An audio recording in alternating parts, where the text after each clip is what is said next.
பண்டிருப்பு வனவாசத்தில் அர்ஜுனரை தவ நிலைக்கு கூட்டி வரும்போது பேரண்டச்சியனும் பேரழகி மோகத்தின் தாகத்தால் வேகத்தின் மோகத்தால் அர்ஜுனன் தவம் கலைக்க நல்லானவன் வல்லாள் அவளை வில்லால் கொல்ல ஏலக்கண்ணி பன்றி ரூபம் எடுத்து பெருத்து கொழுத்து அர்ஜுனன் தவம் பெறவிடாமல் தடுத்து நிறுத்தும் கணம் விஜயனவன் வில்லால் பன்றியையும் கொன்று பாசுபதம் பெற்றானே.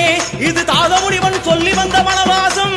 விமல தர்ம சூரிய மன்னன் வழிபட்டு வனவாசம். முல்லை முசுட்டை காரை காணந்தி பிரண்டை ஐந்தும் ஐம்பூதங்களாய் சங்கமிக்கும் பாண்டியூர் வனவாசமே.